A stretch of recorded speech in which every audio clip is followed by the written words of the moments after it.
Bom, oi, eu estou aqui em Curitiba. Veja só que maravilha a nossa tecnologia. Eu estou aqui a 5.000 quilômetros de distância e nós estamos podendo conversar.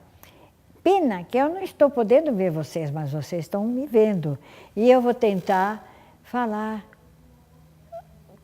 tudo que eu puder para esclarecer, para a gente chegar a conhecer quem foram esses homens maravilhosos que fizeram tantos desenhos nessas rochas, dessas serras aqui do nosso sudeste do Piauí. Como esses homens que pintaram essas pinturas, esses desenhos que vocês estão vendo em rocha, quem eram esses homens? Que homens são esses? Bom, eu sempre fui, desde o começo que nós encontramos essas pinturas, sempre fui assessora de antropologia para os trabalhos de arqueologia que foram se desenvolvendo aí. Agora, o que é antropologia? Porque antropologia é uma coisa assim meio... Não é muita gente que entende. A antropologia é uma coisa que tem muitas faces. A minha antropologia que eu estou utilizando e que é bem eficaz para compreendermos esses antiquíssimos homens que pintaram é a antropologia emocional. Quer dizer, as emoções que orientam a mão do artista, daqueles que fizeram essas pinturas. Esses índios que fizeram pintura, eu chamo de índio. Por quê que eu chamo de índio? Porque, na verdade, eles, há 12.000 anos, essas pinturas já estavam ali. Um pedaço dessa rocha caiu e o sítio, lá no solo, onde a rocha pintada caiu, foi datado com segurança 12.000 anos. Mas aí vocês devem saber, porque a orientação da doutora Niede Guidon, a diretora da fundação do Museu do Homem Americano, já deve ter dito que datações muito corretas, muito precisas, já atestam que esse povo, que tinha povoado esta zona que agora vocês estão olhando em volta de vocês, é um semiárido, já era habitado muito habitado, e era uma floresta tropical. Então, esse é o ponto em que eu vou explorar, eu vou assentar a minha fala toda nesta destruição que aconteceu em 500 anos. 500 anos de penetração da nossa sociedade acabou com toda essa floresta tropical que estava nestas serras e muitas pinturas em todas essas rochas. Por que era uma floresta tropical? Bom, vocês que estão aí, vocês devem ter visto que a doutora Niede Guidon me disse, eu estou sempre a par, tudo que acontece aí, que foram desencavados, foram escavados 2 troncos que por acaso se mantiveram e de 20 metros de altura,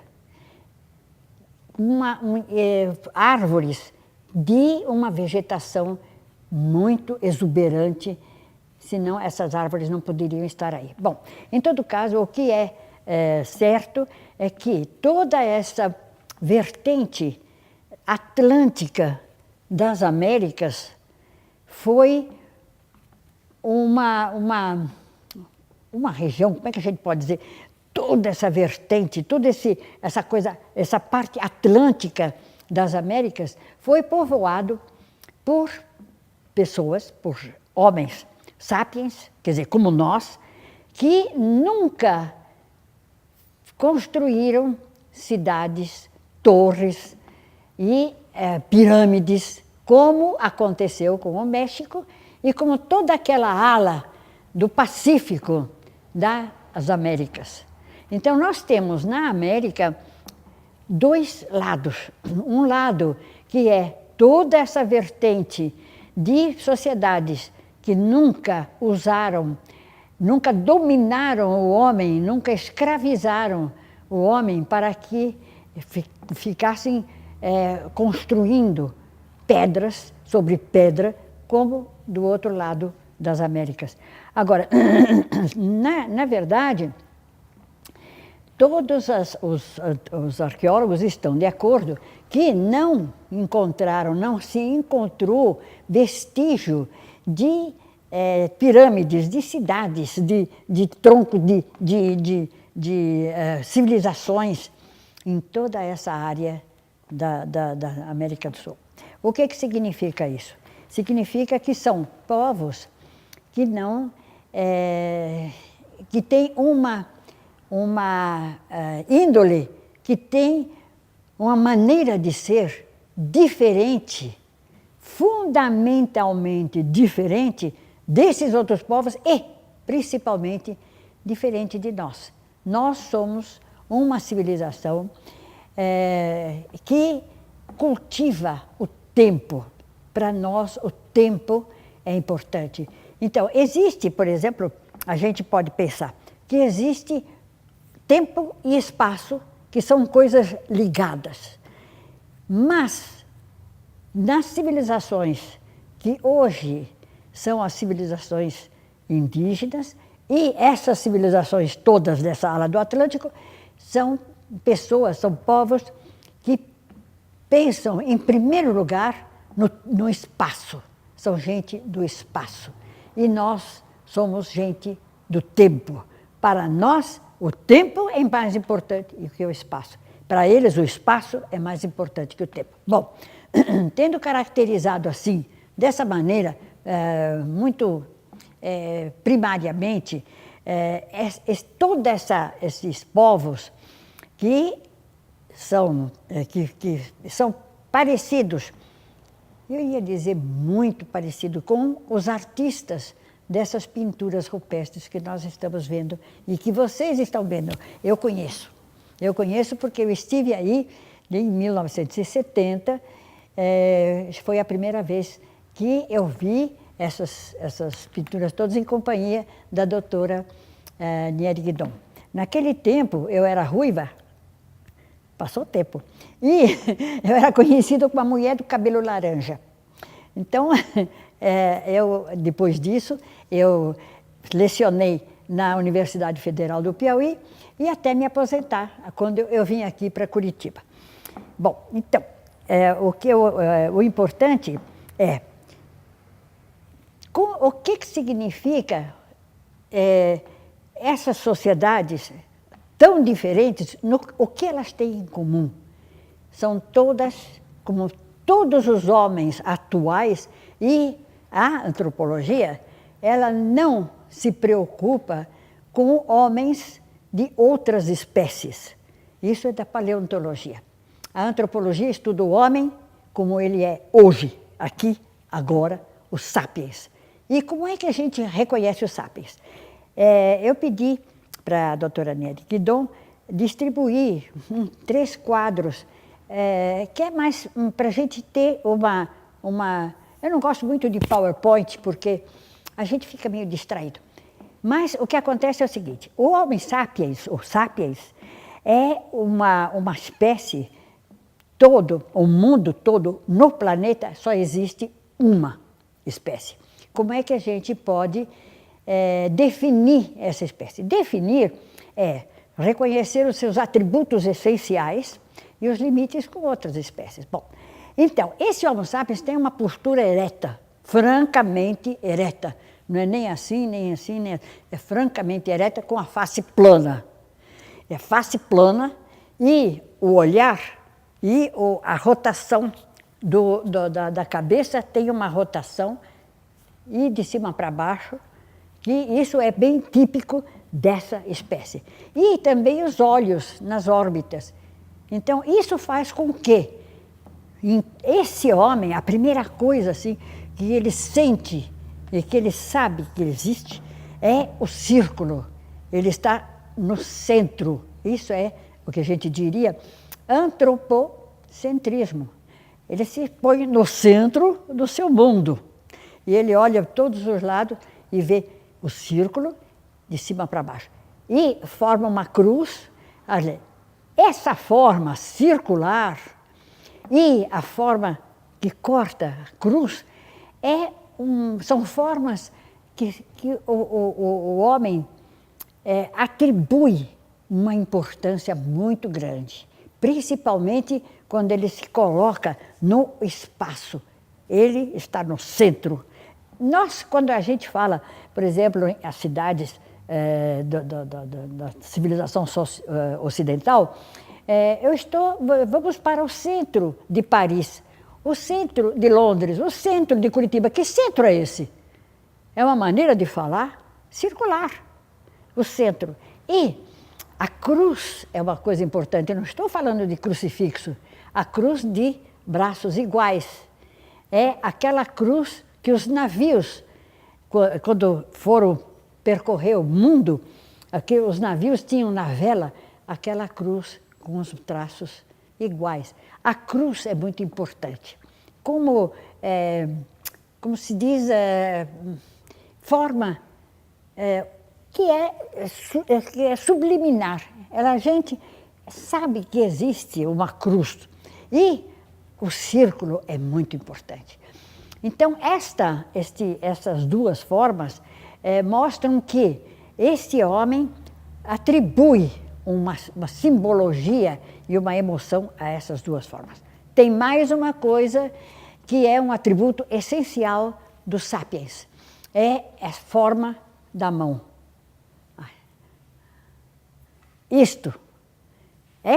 Esta possibilidade, este gesto, não tem outra espécie. Não estou falando de antiguidade, porque nós temos, como nós somos uma sociedade do tempo, toda vez a gente esbarra. Vocês fiquem atentos e observem, porque toda vez a gente fala assim, no passado, no futuro. Não tem passado nem futuro. A antropologia emocional é o homem como ele existe hoje. Então, esse gesto é um gesto que permite uma segurança técnica.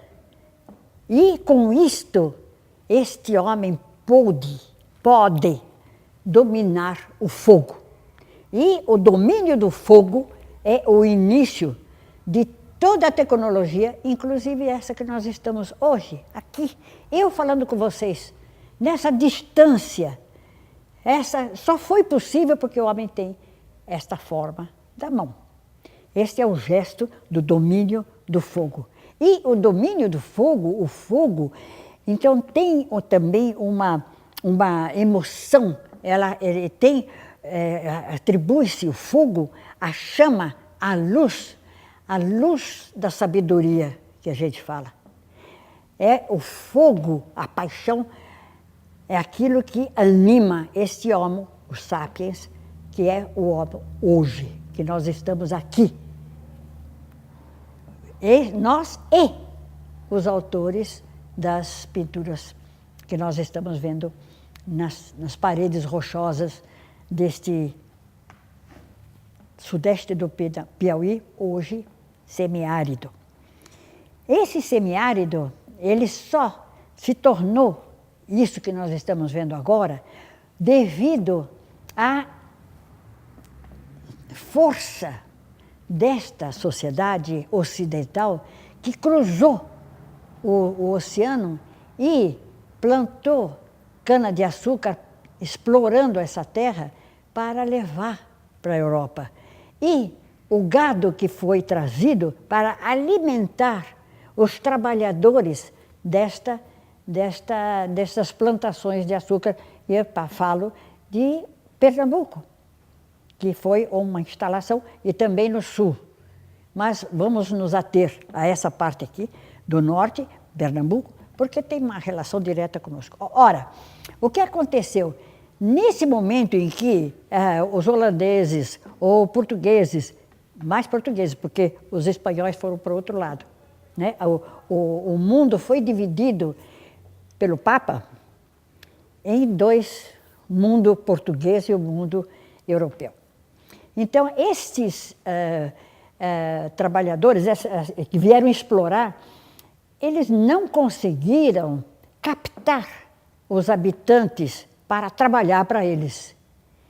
Porque o índio, ainda hoje, e toda essa ala das Américas, não se escraviza, não se deixa dominar por outros homens. Então é por isso que nós temos de ponta a ponta nenhum vestígio de escravidão. São índios que a gente, bom, como eu conheço esses vários povos diferentes, línguas diferentes, e são meus objetos de estudo, eu gosto deles, eu os admiro, eu os compreendo. Então, eu sou um pouco... eu gosto. O meu objeto de estudo é esse índio orgulhoso, esse índio que não se deixa dominar, nem por outros, nem por eles mesmos. Dentro da sociedade deles não tem homem que manda em outro. Agora, esta atitude, quer dizer, esses índios foram dizimados, foram mortos porque eles não serviam para nada. Eles não trabalhavam. Então, quando eles começaram a distribuir terras, os brancos que começaram a penetrar com a criação de gado, eles perguntavam, você quer índio a terra? Você quer ela como está ou quer que a gente limpe? Ah, eu quero limpa, então mata tudo que é índio.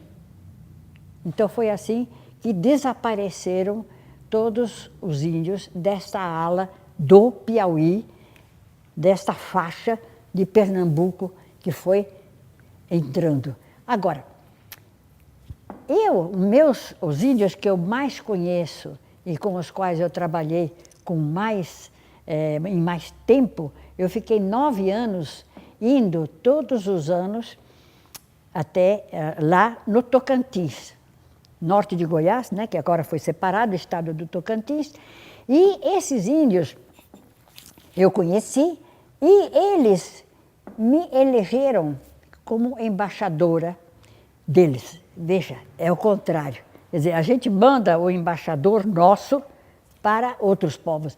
Eles pegam alguém do outro povo e dão um título e uma missão de embaixador. E me disseram, no discurso que eles fizeram, pintaram, enfim, foi todo um cerimonial muito bonito, eles me disseram, agora você é uma craô. A gente nunca chega a ser, mas você tem uma obrigação como nossa embaixadora de nos defender lá fora, na sua sociedade. E eu levei a sério. Quando eu fui para a França fazer o meu mestrado, o meu doutorado, eu tinha sempre esta sensação de que esse meu povo indígena não tinha mais o que comer. Por quê? Essa leva de criadores de gado acabaram com a caça. E eles estavam perecendo magrinho. E eu fui na FAO e advoguei uma operação de salvamento desses índios. Então, eles ficaram comovidos com o que eu descrevi. Enfim, eu não sei que lábia eu levei, eu só sei que o pessoal do Comitê Francês contra a Fome no Mundo, em Paris, eles ficaram muito interessados. Eles disseram, não, nós vamos... Aí mandaram um técnico em agricultura e pastoreio, um técnico para mostrar, ensinar os índios a sobreviver com gado e tendo uma plantação, um tipo de plantação mais explorar para poder vender, enfim, eles queriam fazer desses índios algo muito parecido com a nossa civilização. Agora, eu vou dizer para vocês uma coisa. Eu fiquei 9 anos lutando com eles, para eles, levando gado, levando tudo que foi possível, o técnico lá, fracasso. Foi um fracasso total. E a própria FUNAI ficou assim, eles queriam levar trator e tudo.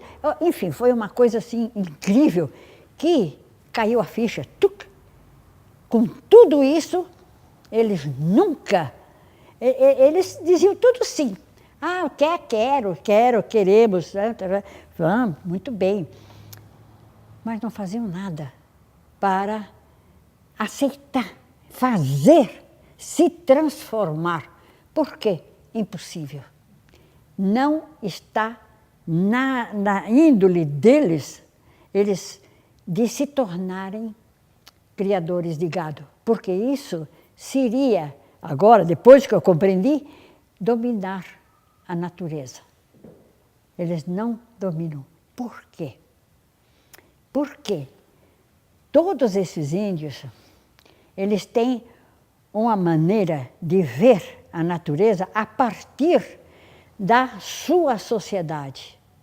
Dentro da sociedade, eu estou garantido, protegido pela minha sociedade.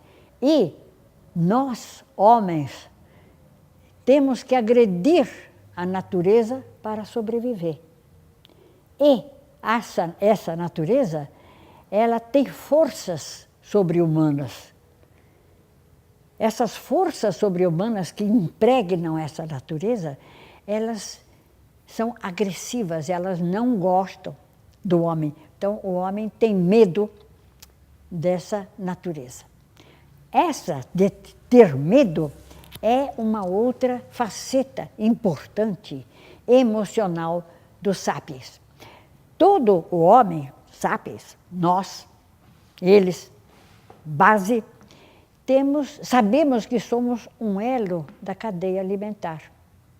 Então, nós temos medo, um medo intrínseco, não é medo, ai que medo assim, não. É uma sensação de precisar de proteção, porque nós somos um elo da cadeia alimentar. Eu não sei, quem tem criança que assiste desenho animado, tem a galinha pintadinha e o pintinho tem medo do gavião. Quer dizer, quando a gente é pesquisador, cada coisa que a gente vê tem um sentido. O pintinho tem medo de gavião. Isso aí era uma musiquinha para criança. E esse medo do gavião é sinal de que existe uma atitude temerosa do homem. O homem tem medo. E, tendo medo, ele sente a necessidade de uma busca de proteção. Nós, da civilização ocidental, temos uma ideia, buscamos a proteção no transcendental. Para nós, Deus é o grande protetor, é o todo-poderoso. Ele tem poder de proteção, desde que haja obediência. Isso é o que eu vou falar agora. E é interessante porque, vejam bem, eu estou pondo a sociedade ocidental e as sociedades indígenas desta ala num mesmo plano de perspectiva do pesquisador, eu e vocês. Vamos iniciar esta atitude de pesquisador. Ora, nós sabemos, são coisas implícitas, não é religião. Nós sabemos que na nossa mentalidade existe não precisa acreditar ou não, sabemos que existe um paraíso. A gente está sempre no nosso discurso. Esse paraíso foi o lugar para onde Deus, Criador, Todo-Poderoso, onissapiente e ciente, ele criou o homem do barro, soprou, lhe deu vida e levou para um jardim especialmente construído para ele. Mas ele ficou lá, livre de dor e de sofrimento, eterno, com o dom da vida eterna, abrigado num jardim especialmente construído para ele. Desde que ele obedeça. Não coma do fruto daquela árvore. Se o homem obedecer, ele está abrigado da dor, do sofrimento, mas, ao mesmo tempo, se ele não tem dor, ele também não tem prazer. Se ele não tem sofrimento, ele também não sabe o que é. Ele não tem a morte, é porque não tem vida. Veja bem, isto existe enquanto o homem obedece. Então, o poder de proteção é ligado à obediência e à proteção. Poder e proteção. É um conjunto. Isso acontece entre índios? Sim. Lá, quando eu estava lá no Xcraú, ficou bem claro que naquele tempo eu não tinha feito esse estudo da nossa Gênesis, né? Porque depois nós começamos a estudar o Gênesis como um corpus de mitos de origem da nossa sociedade. Eu estudei os mitos de origem dos índios. O que acontece? Esse elo da cadeia alimentar, o índio é bem consciente, ele sabe. Como todo sapiens sabe. E, para eles, a proteção está, vejam bem, no círculo da aldeia. Círculo mesmo, bem desenhado no chão. Aquele círculo onde o homem, lá dentro, ele está abrigado pela sua sociedade, a qual tem regras e normas que devem ser obedecidas. Se não obedecer, ele está exposto aos perigos da natureza. E o que é interessante é que essas regras e normas, e estudando os mitos deles, o canto, o mundo para eles não entra pelos olhos, entra pelos ouvidos. E